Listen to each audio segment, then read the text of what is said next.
আপনি অনেক উপকার করলেন, লোকটা আপনাকে থ্যাঙ্কসও দিল না, স্বীকারটা পর্যন্ত করলো না, ভাব নিল সে নিজে নিজে সব করছে। আপনি যে এত কিছু করে দিয়েছেন সে স্বীকারটা পর্যন্ত করতে রাজি না। এরকম লোক আছে না আমাদের সব?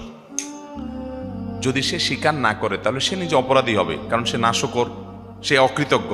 কিন্তু আপনি স্বীকারের আশা করবেন না। অনেকে আছে না, ওর জন্য আর কিছু করবো না, এত কিছু করলাম নিমক গরম, স্বীকারই করে না, তাহলে ওর জন্য আর কিছু করবো না। এরকম আমরা করি কি করি না? তো ওর কাছ থেকে স্বীকারের আশা যদি আপনি করেন তাহলে আল্লাহর কাছ থেকে কি বিনিময় পাবেন? আল্লাহর কাছে বিনিময় চাবেন, আর কোনো ফিডব্যাক চাইবেন না, কিচ্ছু চাই না, শুধু আল্লাহর কাছে বিনিময় চাই। তার কাছ থেকে থ্যাঙ্কসটা পর্যন্ত আশা করি না। যা চাওয়ার সব কার কাছে চাই? আল্লাহর কাছে। এটা বলা হয় ইখলাস। ভাই, ইখলাসের একটা মজা আছে, আজীব এক স্বাদ আছে। আপনি আপনার ভাই, আপনার বোন, তার বাচ্চাদেরকে হাদিয়া তোফা দেন, সারা বছর দেন, প্রতি বছর ঈদের দেন, তারা আপনার বাচ্চার দিকে সে তাকাইয়া দেখেও না, দেয়ও না, আছে তাও দেয় না। মানুষ হিসেবে কষ্ট লাগবে, এটা স্বাভাবিক, যে আমি এত দেই, ও একবারও দেয় না। আমার অভাব নাই, কিন্তু একটু দেখ না আমার বাচ্চারা, আমার তো ভালো লাগে। দেয় না সে। এই যে আপনি দিয়ে আবার সে দিচ্ছে না কেন সেটা আশা করছেন, এটা আপনার আমল বিনষ্টকারী বিষয় হতে পারে।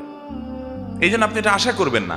সে দেয় না, সে আল্লাহর কাছে জবাবদিহি করবে, কেন তার ভাতিজাদের খেয়াল রাখে না, ভাইয়ের প্রতি খেয়াল রাখে না, আত্মীয়তার সম্পর্ক রক্ষা করে না, সে গুনাহগার হবে। বাট আমি আমার দায়িত্ব পালন করব, আমি তার কাছ থেকে কিছু আশা করব না, আমি আশা করব আল্লাহর কাছ থেকে।